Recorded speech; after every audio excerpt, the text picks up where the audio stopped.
राम राम भाइयों, स्वागत है आपका मेरे YouTube channel Goyat livestock farm पर। जैसा कि आप सब भाइयों को पता है कि हम जो सुअर फार्म पालन काफ़ी टाइम से कर रहे हैं, जो इस लाइन में अनुभवी किसान हैं, अनुभवी फार्मर हैं, हम उनसे उनकी बात करके उनकी जानकारी आपको साझा करते हैं ताकि जो उनका एक्सपीरियंस है वो जो हमारे नए फार्मर भाई हैं उन तक पहुँचे। तो आज हम इसी कड़ी में आए हुए हैं जिला मुरादाबाद, और यहाँ डॉक्टर साहब का फार्म है। तो हम डॉक्टर साहब से बात करेंगे और डॉक्टर साहब का जो अनुभव है इस लाइन में, डॉक्टर साहब का जो अनुभव है इस लाइन में, वो हम उनसे आपके साथ साझा करेंगे। ठीक है, राम राम चाचा। राम राम जी। आप अपना और एक अपने फार्म का एक छोटा सा परिचय दें। मेरा नाम डॉक्टर दौलत राम सैनी है और पाकबड़ा गिंदौड़ा में हमारा फार्म है, कैलसा रोड अमरोहा रोड पे, पाकबड़े से 4 किलोमीटर दूर, ग्रीन पिगरी फार्म के नाम से। अच्छा, आप डॉक्टर साहब कितने टाइम से इस लाइन में हैं? 10 वर्ष हो गए। अच्छा, आप एक बात बताओ, मैंने भी आपको देखकर अपना फार्म शुरू करा है, आपने ये लाइन क्यों चुनी? भाई देखो, ये बहुत लंबी कहानी है और असल में हमने जो है ना अपने बड़े बेटे को ग्रेजुएशन कराया था एग्रीकल्चर से। अच्छा, है ना। तो BSc AG करने के बाद जब वो घर आए तो हमने कहा अल्लाह कुछ काम करो भाई। तो एक मतलब सेंट्रल गवर्नमेंट का जो है वो है एग्री बिजनेस का ट्रेनिंग सेंटर, है ना। उन्होंने वहाँ से ट्रेनिंग सेंटर में जो जाकर ट्रेनिंग करी, 3 महीने का कोर्स होता है। तो उनमें सभी चैप्टर आते हैं, मुर्गी पालन, सुअर पालन, मछली पालन, बत्तख पालन वगैरह वगैरह, और किसान संबंधी सभी, खेती संबंधी सभी चीज़ें होती हैं उसमें। तो जब पिगरी का चैप्टर आया तो उन्होंने पिगरी को चुना, उन्होंने करा ये काम और तब से करते आ रहे हैं हम 2015 से। अच्छा, पिगरी से पहले डॉक्टर साहब आप मतलब क्या काम करते थे? आपका क्या अपना मेरा काम ये तो मेडिकल प्रैक्टिस थी मेरी प्राइवेट, जिसे झोला छाप कहते हैं। और मेरा सीड पेस्टिसाइड का काम है सन 87 से। अच्छा अच्छा। जब यहाँ दुकानें बहुत ना के बराबर हो गए, 2-4 दुकान मुराद में थी, एक आध बिलारी में थी, एक आध 2 अमरोहा में थी, हमारी दुकान थी बस सिर्फ। मंडल में सैनी के नाम से कोई दुकान थी ही नहीं। अच्छा, उस जमाने में तो हमारा एक काउंटर पाकबड़े में था सैनी सीड स्टोर के नाम से, एक कुंदरकी में था सैनी सीड स्टोर के नाम से जी। तो साहब मेरा था पाकबड़ा बीज भंडार के नाम से। अच्छा। पुराने थाने के सामने। फिर इस लाइन में आ गए और वो जो है लाइन पीछे छूट गई। तो लमसम 10-11 साल से लगातार आप अब इसी लाइन में रहे? हाँ, वो जो मतलब बड़ा बेटा था, फिर वो MSc AG करी उसने, फिर PhD करी, है ना। और उनकी PhD हो गई, छोटे बेटे ने PhD करके जो है वो प्रोफेसर है IFPM लोधीपुर में। अब तो मुझे ही घुसना पड़ गया, मेरी प्रैक्टिस बंद और मेरी जो है सीड पेस्टिसाइड की दुकान ही बंद। अच्छा, आप जैसे आपके बच्चों के द्वारा आपका जो बैकग्राउंड आपने बताया, तो पढ़े लिखे लोगों का क्या इस लाइन में आना क्या है? कोई बुराई नहीं है, पढ़े लिखा होना अलग चीज़ है, लेकिन बिजनेस और कारोबार अलग चीज़ है भाई। लोग जॉब छोड़ के आ रहे हैं, 40-50 लाख रुपए तक के मतलब जो है पैकेज छोड़ के आ रहे हैं विदेशों से इस लाइन में। एनिमल में जब कोई बकरी पालन कर रहा है, कोई सुअर पालन कर रहा है, कोई अपनी फ्रूट के बागान कर रहा है ना। तो एग्रीकल्चर का तो बहुत लंबा प्रोसीजर है, इसके तो कोई आगे को भी अनलिमिट है, कितने ही पढ़ा लो। अच्छा, इसकी मार्केटिंग के ऐसा मतलब जो इसे माल जो हम तैयार कर रहे हैं उसका ये माल बिकता कहाँ है? ये है कि लोकल के व्यापारी हैं सब भाई, यूपी के ही, मुजफ्फरनगर, शामली, वो लोग जो है नागालैंड, आसाम लेके जाते हैं। जैसे इसे अगर हम जैसे शुरू करें, एक छोटा कोई नया आदमी अगर इस फार्म को शुरू करना चाहे तो उसके बारे में आपको क्या राय है डॉक्टर साहब? भाई देखो, करने को तो तुम एक 2 जानवर से भी कर लो, लेकिन इसको कोई फायदा तो होगा नहीं। कारोबार हो सकता है, कम से कम 10 फीमेल से शुरू करो तो कुछ मिल सकता है। अगर कोई 10 फीमेल से शुरू करे तो उसके लिए क्या बजट होगा? कम से कम 10-12 लाख रुपए। 10-12 लाख रुपए। 10-12 लाख रुपए में टोटल उसका जो बैग कुछ आ जाएगा आगे के लिए हिसाब किताब पैसे का। अच्छा भाई, माल तैयार हो जाएगा 10-12 लाख रुपए में, और फिर जितने पैसे होंगे आपके पास नई सेल आ जाएगी उसकी। अच्छा, इसमें जैसे कोई बीमारी वगैरह, कोई किसी चीज की कोई दिक्कत बीमारी तो जो जो आप सब जो जिसमें सांस है, जिस चीज में सब, वो मानव है, कोई भी एनिमल है, कोई भी प्राणी है, बीमारी सब में आती है। बस उसका वैक्सीनेशन और देखभाल ही काफी है, कोई बीमारी नहीं। वैक्सीनेशन और आप तो देखभाल करो, सही है, सही नहीं है। अच्छा, कुछ लोग जैसे मैं ये जानता हूँ डॉक्टर साहब कि मैं भी जैसे जैसे फार्म करता हूँ कि इसमें ट्रेनिंग का कितना महत्व है, ट्रेनिंग लेके शुरू करना चाहिए, या कुछ लोग ऐसे अनदेखी से शुरू कर देते हैं तो उन्हें ये समस्या आती है कि अगर किसी के मादा को या किसी सुअर को बुखार आ गया, किसी को कोई दिक्कत परेशानी हुई, तो लोकल जो डॉक्टर हैं वो उनके पास ये ट्रीटमेंट नहीं है। भाई ट्रेनिंग वैसे जरूरी है, कुछ जरूरी नहीं है कि ट्रेनिंग सेंटर पे जाकर करो। आप ट्रेनिंग सेंटर पे जाकर करना है तो आप यूपी गवर्नमेंट का अलीगढ़ से कर लो, गवर्नमेंट के द्वारा, या स्टेट का तो हो गया ये, और सेंट्रल का करना है तो आप बरेली कर लो। ट्रेनिंग भी जरूरी है, लेकिन जब तक अनुभव नहीं करोगे, इससे अच्छा मैं कहूँगा कि किसी पड़ोसी किसान के यहाँ आप जो है 10-15 दिन, 1 महीना सफाई भी कर लो, काम धंधा कर लो, तो उसमें पूरे पक्के हो जाओगे, हर चीज़ सीख जाओगे। वहाँ जो सब काम तो सिखाते हैं नहीं, किताबी कीड़ा बना देते हैं थोड़ा सा, बस 4-5 दिन की ट्रेनिंग। क्या ट्रेनिंग है, सर्टिफिकेट मिल जाता है तुम्हें बस, और तो कुछ नहीं। मेन मकसद ये है कि ट्रेनिंग के साथ प्रैक्टिकल बहुत ज्यादा जरूरी है।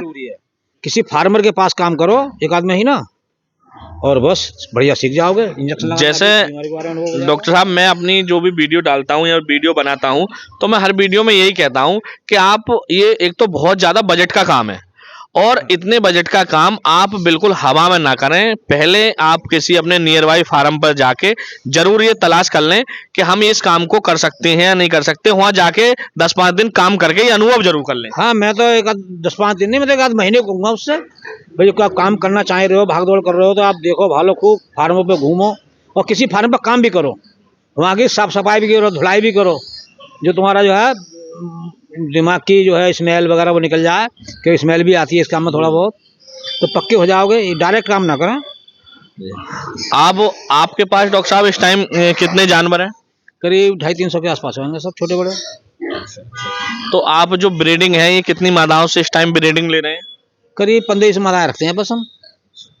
अच्छा डॉक्टर साहब, एक बड़ा ये यूट्यूब पे एक बड़ा भ्रम है कि लोग कहते हैं 6 महीने में ये जानवर 1 कुंटल का हो जाता है, ये इसका क्या है?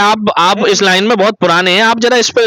6 महीने में 1 कुंटल का हो जाएगा, लेकिन 6 महीने का जब होगा, जब बीनिंग के बाद में। अच्छा, डिलीवरी पीरियड से नहीं होगा, बर्थडे से नहीं होगा, और बीनिंग से? हाँ, बीनिंग से हो जाएगा। और तब भी जो है पूरा बढ़िया किसी अच्छे कंपनी के फीड द्वारा, स्टार्टर से, मतलब प्री स्टार्टर से लेके और फिनिशर तक, वेस्ट से नहीं हो पाएगा। आपका मतलब है कि अगर हम बीनिंग का 45 दिन का पीरियड निकाल दें, हाँ। 45 दिन के पीरियड के बाद अगर हम उसे प्रॉपर फीड पर रखें, तब 6 महीने में हो जाएगा। तो 6 महीने वो हो गए, 1.5 महीना और लगा लो, 7-7.5 महीने में हो जाएगा। 7-7.5 महीने में हो जाएगा। अच्छा, आज का जो, जब आपने जो शुरू किया था डॉक्टर साहब, उस टाइम के रेट में और आज के रेट में क्या अंतर है? साहब हमने तो 60 रुपए किलो से बेचा है सुअर। उस समय जो है नॉर्मल सेल जो है 80-90 रुपए थी, लेकिन एक बार हमें जरूरत पड़ गई पैसों की, तो हमने 60 रुपए किलो भी दिया। अब आज का रेट तो 200-205 रुपए है। तो ये बताइए डॉक्टर साहब कि आप नॉर्मल अगर आदमी 10 से या 15 से या 8 या 10 लाख रुपए लगा के करे, तो उसे जमीन का मतलब उसे एरिया कितना चाहिए? भाई देखो, एरिया तो ज़्यादा घेरना चाहिए, क्योंकि अब छोटे से में काम करोगे तो फिर कहाँ से लाओगे जगह, बढ़ाओगे तो जरूर, 10-5 से काम चलेगा नहीं, ना तुम्हारा औसत आएगा, ना तुम्हारी न जीवन यापन होगा छोटे छोटे काम से। तो शुरू छोटे से करना है, लेकिन बढ़ाने की जरूर सोचें। अच्छा, ये जो आज के टाइम में जो कंपनियां हैं, जो कंपनियां दाना दे रही हैं, तो लोग कहते हैं इनका दाना बहुत महंगा है। अगर हम कुछ लोग हैं जो अपना फीड बना के खिला रहे हैं, तो अपने फीड में और कंपनी के फीड में क्या 5 रुपए किलो डिफरेंस आ जाएगा जरूर ही, और रिजल्ट में बिल्कुल बराबर कंपनी जैसे होंगे। पर जी है नहीं कि समस्या एक आती है, कम मटेरियल मिल नहीं पाता। भाई मक्का भी तलाश करनी है, आपको सोयाबीन भी तलाश करनी है, प्री मिक्स भी देखना है, तो बात वहीं का छोटा काम करना है तो आप फीड से काम शुरू करें, अपना बनाने चक्कर में ना पड़े। जब कुछ क्वांटिटी बढ़ जाए जानवरों की या एनिमल की, तब शुरू करें अपना बनाने का। अच्छा, एक चीज और है डॉक्टर साहब, जैसे छोटे लेवल पे अगर आप अपना फीड बनाएंगे तो मुझे लगता है वो कंपनी के फीड के बराबर ही नहीं पड़ेगा, पड़ेगा और क्या, क्योंकि मक्का आप जब कुंटल में खरीदेंगे तो महंगी मिलेगी। मक्का ही थोड़ी है, और भी बहुत सारी चीजें हैं। छोटा छोटा आइटम जो भी आप खरीदेंगे वो महंगे मिलेगा, और अगर इससे अच्छा है कि आप छोटा फार्मर फीड से ही काम करें। फीड पे अगर एक जानवर को, अगर हम एक नॉर्मल आइडिया लगाएं कि एक जानवर हमारा 100 केजी का होने में, जैसे आपने कहा बीनिंग से, हम उसका बर्थडे से और क्या उसके पेट में, जब मादा के पेट में है वो, तब से और 100 केजी के होने तक उस पर कितने रुपए का खर्चा आ जाएगा? 11-12 रुपया काम आ जाएगा। 11-12 हजार रुपए का इसमें खर्चा आ जाएगा, और नॉर्मली हमारा 19-20 हजार रुपए का। भाई देखो 100 किलो का तो होना नहीं, 20-21 हजार का हो जाएगा आपका वो। और कुछ समय बढ़ा लिया आपने तो और प्लस हो गया तो ऊपर बढ़ जाएगा रेट। अच्छा, इसका जो वेट है वो 0 से 50 केजी तक ज्यादा बढ़ता है या 50 से 100 केजी तक ज्यादा बढ़ता है? देखो 0 से तो नहीं कह सकते आप, लेकिन हाँ 80 किलो तक तेजी से वेट बढ़ता है, फिर थोड़ा हल्का झटका खा जाता है। 80 केजी के बाद जो ऊपर को वेट है वो थोड़ा झटका खा जाता है। फीड भी सस्ती हो जाती है ना, वो फिनिशर जो है हो जाती है, तो फिर हल्का हो जाता है उसे। गिरोवरी खिलाया जाए तो ज्यादा अच्छा बढ़ जाएगा। अच्छा, 80 केजी के बाद भी अगर गिरोवर खिलाया जाए तो आप कोई बुराई नहीं है, तो रिजल्ट उसका अलग रहेगा। अच्छा, तो डॉक्टर साहब आपका 15-11 साल का इसमें पिगरी में अनुभव है, जो नए लोग इस पिगरी में जो आना चाहते हैं, या जैसे मैं आपका नंबर इसमें वीडियो में डाल दूंगा, जो लोग, बहुत सारे लोग मुझे भी कॉल करते हैं, मैं आपके पास जैसे देख रहा हूँ बहुत बहुत अच्छी ब्रीड है, आपने अपनी ब्रीड बहुत ज़्यादा अनुभव के हिसाब से तैयार करी है, तो क्या आपके पास जो लोग फ़ोन से या दूर से आएंगे उनके लिए माल अवेलेबल होगा? मैं उनके लिए प्रेग्नेंट फीमेल दे दूंगा, बोर दे दूंगा। बच्चे हम बेचते नहीं हैं, पिगलेट नहीं बेचते हैं। अच्छा, पिगलेट आप सेल नहीं करते हो, उसका क्या कारण है डॉक्टर साहब? कारण ये है, पिगलेट बिकता है 5-6 हजार रुपये का, और सुअर बैठता है 20 हजार रुपये का, तो उसमें कम से कम 3-4 हजार रुपये का डिफरेंस आ जाता है। वो 3-4 हजार रुपये पीस के साथ नुकसान ही होगा बच्चे बेचेंगे तो। तो आप ये पिगलेट, छोटे जो पिगलेट हैं वो सेल नहीं करते। अच्छा, कुछ जगह क्या है कि इन जानवरों की जो है पूंछ काट देते हैं, तो उनका क्या? पूंछ काटने का क्या है, जब ये गिरोवर में होते हैं बच्चे, तो जब भूखे होते हैं, दाना उनके बाद इन्हें प्रॉपर नहीं रखा जाता, तो भूख में चावना शुरू करते हैं पूंछ एक दूसरे की, इसलिए पूंछ काट देते हैं। वैसे इनका जो ब्रेक तो पूंछ ही है, पूंछ पकड़ने के लिए एनिमल का एक तरह से भाई क्या कहेंगे उसको, गलत है पूंछ काटना। अच्छा, इस टाइम डॉक्टर साहब आपके पास कौन कौन सी ब्रीड है? मेरे पास ये ड्यूरोक है जी, और लार्ज वाइट तो है ही, और लार्ज वाइट और ड्यूरोक की क्रॉस ब्रीड, मतलब F1 हो गई, लार्ज वाइट हो गई, डूरोक हो गई, इन तीनों ब्रीड का अगर एक मिश्रण देखें और अगर टोटल 8 महीने का रिजल्ट लें, तो कौन सी ब्रीड है जो जल्दी तैयार हो जाएगी? F1 जल्दी तैयार हो जाती है, जो क्रॉस ब्रीड है, जो लार्ज वाइट की और डूरोक की जो क्रीड बर्ड है जल्दी तैयार हो जाती है जल्दी। अच्छा, उस ब्रीड के कोई बिकने में या डिमांड में कोई नहीं डिमांड में कोई ना, नहीं। कोई नहीं। अच्छा, ऐसा है जैसे मान लो कि एक लार्ज वाइट बिल्कुल वाइट नस्ल हो गई, डूरोक लाल नस्ल हो गई, एक हेम्पशायर बिल्कुल ब्लैक में हो गई, और एक छत्तीसगढ़ में एक दिन हमने उस पर बात भी की थी कि छत्तीसगढ़ में प्रॉपर ही ब्लैक है, वो TND उसने जो एक नाम बताया था, तो ये बिहार की हाँ, तो कोई इसका वो कलर के ऊपर डिमांड तो अपने यहाँ तो कोई ऐसी डिमांड है नहीं, अपना सभी एक रेट बिक जाता है। रेट एक ही होता है स्लॉटर का, मतलब मीट के लिए पर्पस से जो लेगा वो एक ही भाव सब बिक जाता है, कोई मतलब नहीं।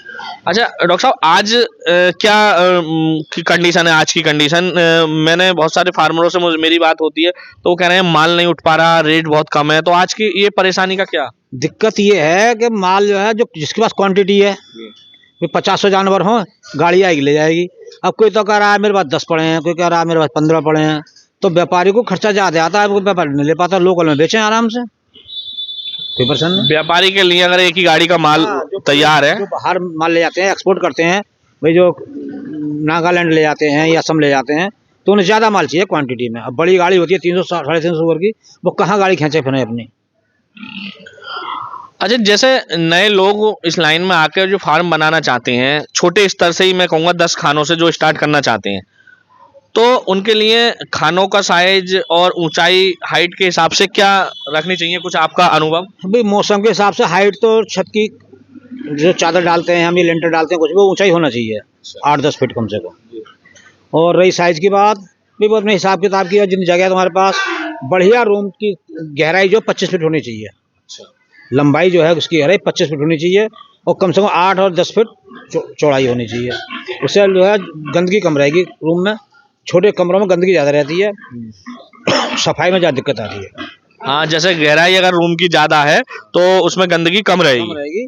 एक साइड में गोबर भी करेंगे, पेशाब भी करेंगे वो जानवर, और अंदर जो है मैदान में सूखा रखेंगे। छोटा ही होगा तो वो तो सब गंदा एक से ही रहेगा सारे।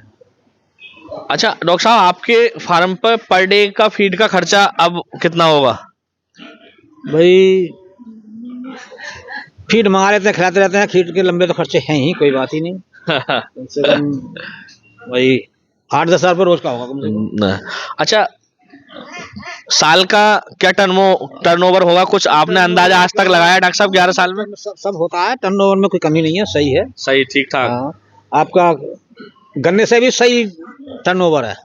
मतलब लोगों को अगर ठीक ठाक पैसा लगा के और मन से अगर इस काम में आना चाहे तो कोई दिक्कत नहीं है। दिक्कत नहीं है। अगर 50 लाख रुपए शुरू करे काम आदमी, तो आपका बड़ा किसान जो है गन्ने का 100-150 बीघे का उस जैसा किसान हो जाएगा। अच्छा, अगर अच्छा पैसा लगा कर अगर इस काम को शुरू करें गन्ने तो का 100-150 बीघे किसान के बराबर हो जाएगा। अच्छा अच्छा 50 लाख। अच्छा, ऐसे मान लो छोटे जो लोग हैं वो ज्यादातर क्या करते हैं, छोटे किसान, छोटे लोग से मतलब मेरा छोटे किसान जो छोटे कम पैसे से इन्वेस्ट करना चाहते हैं, वो उनका क्या तरीका है कि वो बहुत से बात 10 मादा से शुरू करने का विचार रखते हैं। तो क्या 10 मादा से शुरू करके साल 1.5 साल बाद कुछ प्रॉफिट कमा सकता है? नहीं, मादाओं से काम करने वाला तो 5 मादाओं से भी कर लेगा, लेकिन उसके दिमाग में होना चाहिए कि मैं काम बढ़ाऊंगा। लोग जो है ट्राई से करते हैं, 10-5 मादा शुरू करते हैं, वो देखते हैं कि यार मैं भी घिर गया इसमें, मजदूरी भी नहीं निकली, खर्चा भी नहीं निकला, तो छोड़ भागते हैं, पैसा लगाते नहीं है बाद में कि यार इसमें तो कुछ भी नहीं है। इसका तो बजट का काम है जी, पूरा बढ़िया तरीके से बजट हो, प्रॉपर बजट, प्रॉपर मन लगा कर काम करो तो प्रॉफिट होगा। प्रॉफिट होगा, घर के घर में होगा, जाना नहीं पड़ेगा। भाई किसान तो परेशान रहता ही है, तो कोई सा भी काम कर लो, गन्ना पाल लो या कुछ भैंस गाय पालो, तो दिक्कत तो आती है जरूर। अच्छा, इसमें क्या है, जो इसमें बीमारियां आती हैं डॉक्टर साहब, क्या उनकी दवा और वैक्सीनेशन, जो इनकी प्रॉपर जो वैक्सीनेशन में भी जो दवा लगती है वो मेडिकल स्टोर पर प्रॉपर मिल जाती है? नहीं, वैक्सीन तो नहीं मिल पाती, वैक्सीन तो मंगानी पड़ती है। कभी कभी हमारा इंडिया गवर्नमेंट देती है, सेंट्रल गवर्नमेंट देती है, स्टेट गवर्नमेंट भी देती है, कभी कभी पशुपालन विभाग को तो मिल जाती है, ना तो जो है आपका पंजाब से मिल जाती है, लुधियाना से, हिसार से मिल जाती है, वैक्सीन तो मिल ही जाती है, नेपाल से भी आ रही है। डॉक्टर साहब, सरकार से मुझे याद आया, बहुत सारे लोगों का ये जवाब रहता है, क्या इसमें सरकार की भी कुछ मदद होती है? सरकार द्वारा भी इस पे कुछ मदद करके फार्म शुरू किया जा सकता है?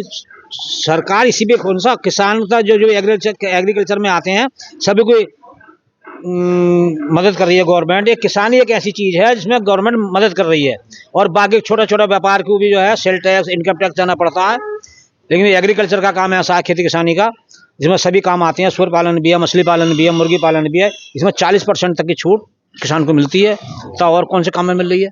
जी जी, आपकी बात ये सही है, लेकिन थोड़ा ये क्या है कि हर किसान को वो छूट, उस चीज का फायदा मिल नहीं पाता बैंकों के द्वारा, भाग दौड़ नहीं कर पाते, या उनका बैंक तक वो नहीं होता, या अपना साधन नहीं हो पाते। मान लो गवर्नमेंट से अगर वो 20 लाख रुपए लेंगे तो 20 लाख का तो कुछ माल तो अपना बैंक में रखना पड़ेगा ना। अच्छा, एक चीज और डॉक्टर साहब, जैसे ये आपका ईंट से बना हुआ है, ये लोहे से बना हुआ है, तो दोनों में से कौन सा फायदेमंद है और कौन सा कम पैसे में बन सकता है? लोहे का फायदेमंद है आज की तारीख में। लोहा महंगा जरूर है, लेकिन लेबर तो सस्ती है। लेबर में तो सीमेंट की जो मजदूर आते हैं, राज आते हैं, 700 रुपये और 400 रुपये लेते हैं, और 500 रुपये भी लेते हैं, तो वो मजदूरी बेकार जाती है।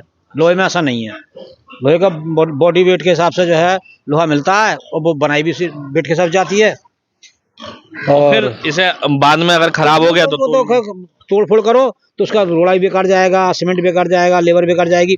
इसका जो है लोहा तो बिक ही जाएगा ना पुराने के रेट में। अच्छा, जैसे जो लोग नए लोग इस लाइन में आना चाहते हैं, तो वो उनके लिए कुछ मौसम डिपेंड करता है, किस सीजन में वो काम को शुरू करें? मार्च में शुरू करें, मार्च में, ठंड के बाद? ठंड के बाद, ठंड में ना करें। अच्छा, ठंड से बचने के लिए इसमें क्या सावधानी है? बचने का सावधानी यही है, उसे रुख के हिसाब से फार्म को सही बनाया जाए, पूरब रुखा या दक्षिण रुखा, जो धूप सुबह को से लेकर शाम तक रहे। अच्छा, धूप उसमें सुबह से शाम तक हाँ। रहे। और नया तरीका से बनाया ना, पुराने तरीके से बनाया, हाफ ओपन और हाफ कवर्ड। अच्छा अच्छा। अब बंद कर रहे हैं, आप सब बंद बना रहे हैं लोग आजकल फैक्ट्री जैसे। वो सारे दिन ठंडी रहती है उसके अंदर, धूप देखने मिलती नहीं है, अंदर गीला रहता है, ठंडी भी रहती है। तो अपने यहाँ जो है क्लाइमेट ऐसा है कि जो है ओपन ही बना है, आधा ओपन और आधा बंद। आधा ओपन बनाए और आधा खुला, जो हर मौसम में वो सटीक बैठ और सके। धूप सुबह से लेकर शाम तक रहे, पश्चिम मुहाना और उत्तर मुहाना ना बना। तो इसमें मान लो जैसे एक जो 100 केजी का हमारा जानवर हुआ, 80 से 100 केजी का, अगर हम उसे ये मादा पे ले लो, अगर हम मादा, अगर जो 10-20 मादा रख रहे हैं, एक मादा की पर डे की खुराक क्या होगी? भाई पर डे जो है 2 किलो खुराक होती है, 1 किलो सुबह 1 शाम। और उसमें कम से कम भाई 30 से 35 रुपये तक का रेट है उसके किलो के। किलो के जो फीड है, अच्छे हाँ। फीड के, हाँ। अच्छी कंपनियों के फीड के तो। और वैसे शुरुआत भी अच्छी कंपनियों के फीड से ही करनी चाहिए। अगर आप नई शुरुआत भी कर रहे हो और फीड भी अगर आप अपना या चोकर के चक्कर में पड़ गए तो नुकसान होना ही है। चोकर में पॉलिश में इसमें कुछ नहीं रखा, प्रॉपर फीड खिलाएं कंपनी का। अगर रिसर्च करना है तो उसकी बात करते रहे, तुम 4 पैसे हो जाए तो देखते रहो भाई क्या चीज़ बन रही है क्या बन रही है, नहीं तो प्रॉपर फीड ही रखें, अच्छी कंपनी का ये। अच्छा, एक चीज़ और डॉक्टर साहब, मेरी बहुत ज़्यादा ग्रुपों में भी एक दूसरे फार्मरों से हम आपस में भी बातचीत होती रहती है, क्या ये कंपनियां वाले जो क्लेम करते हैं कि अगर हमारी फीड खिलाओगे आप, बच्चा आप 30 दिन में हटा दोगे मादा से, ये हो सकता है क्या? हाँ हो सकता है, अच्छा। बिल्कुल हो सकता है। मेरे पास डी रॉक के बच्चे हैं अभी, 30-32 दिन में हटा दिए थे मैंने। अच्छा। उसका होता क्या है, जो हम बढ़िया फीड खिलाते हैं तो जब बर्थ का टाइम होता है, जब बच्चा होता है, उसका बॉडी वेट कम से कम 1.5 किलो 2 किलो होता है। अच्छा। और हम कमज़ोर फीड खिलाते हैं तो वही 800 ग्राम 1 किलो, 800 ग्राम 1 किलो। तो बॉडी वेट का जो है पूरा ग्रोथ पे, जो बर्थ टाइम का जो बॉडी वेट है बच्चे का, वो निर्भर करता है। बच्चे मरते ज़्यादा हैं कम वेट के वाले, जो अंडर वेट आते हैं बच्चे। तो अगर हम 30 दिन में बच्चों को अगर हटाएंगे और फीड, और फिर एक चीज़ और है, उसके मादा के साथ उसे फीड भी देना पड़ेगा। हाँ वो तो देना पड़ेगा। और नहीं, बच्चे का हटाने का समय का 10 से 8 किलो से कम नहीं होना चाहिए। अच्छा, आप ये जो है, जो इन्हें कास्ट्रेशन कराते हैं, खस्सी जो कराते हैं, उसकी क्या एज है? किस एज में आप इन्हें खस्सी कराते हैं? ये देखो उनका अलग अलग है, मैं तो ये 25-30 किलो का बच्चा खस्सी करता हूँ। अच्छा अच्छा। और बाकी जो है कुछ जो 8-10 दिन का भी कर देते हैं, छोटा बच्चा 15-20 दिन का भी कर देते हैं। तो वैसे छोटा बच्चा करना चाहिए खस्सी या बड़ा करना चाहिए, ये आपकी क्या राय है? चाहिए तो अच्छी बात है। अच्छा। 10-12 किलो का बच्चा कर दो तो जल्दी सही हो जाता है। जो दूध भी पी रहा होगा उस टाइम, और इस हिसाब से वो दर्द वगैरह कम मानेगा। हाँ छोटा फिर तो फिर तो जो है आपका 20-25 दिन का बच्चा खस्सी कर दो, तो बड़ा ही करते हैं। अच्छा अच्छा। जैसे जो नए लोग हैं डॉक्टर साहब, आपका जो आपने अनुभव हमें बताया, इसे देख के जो आप तक कॉल भी करेंगे, और तो उन्हें आने जाने में या कोई थोड़ी आप मुरादाबाद हाईवे के तो वैसे बिल्कुल पास ही रहते हैं, तो जो दूर से भी आएंगे तो मादा वगैरह ग्यामन भी आप उन्हें सेल कर देंगे या गिल्ट ही सेल करेंगे? गिल्ट भी सेल करेंगे उन्हें और हम ज्ञापन भी देंगे। बाई चांस अगर नहीं है तो समय ले लिया जाएगा, उनसे बुकिंग हो जाएगी। हाँ, जो भी भाई मेरी वीडियो देख रहे हैं, हमारे डॉक्टर साहब पे बहुत अच्छी ब्रीड है और इन्होंने अपने एक्सपीरियंस से बहुत अच्छी ब्रीड तैयार भी करी है। F1 जो ये ब्रीड बता रहे हैं, और बता रहे हैं लार्ज वाइट और डुरोक से ज़्यादा तैयार होगी। तो एक बार जिस भाई को भी नए जो फार्म खोलते हैं, मुझे कॉल भी करते हैं, वो आप डॉक्टर साहब का नंबर मैं डाल दूंगा, आप उनसे संपर्क जरूर करें। ठीक है डॉक्टर साहब, आपको अपना कीमती समय देने के लिए बहुत बहुत धन्यवाद। हमारे चैनल को लाइक करें, शेयर करें, सब्सक्राइब करें।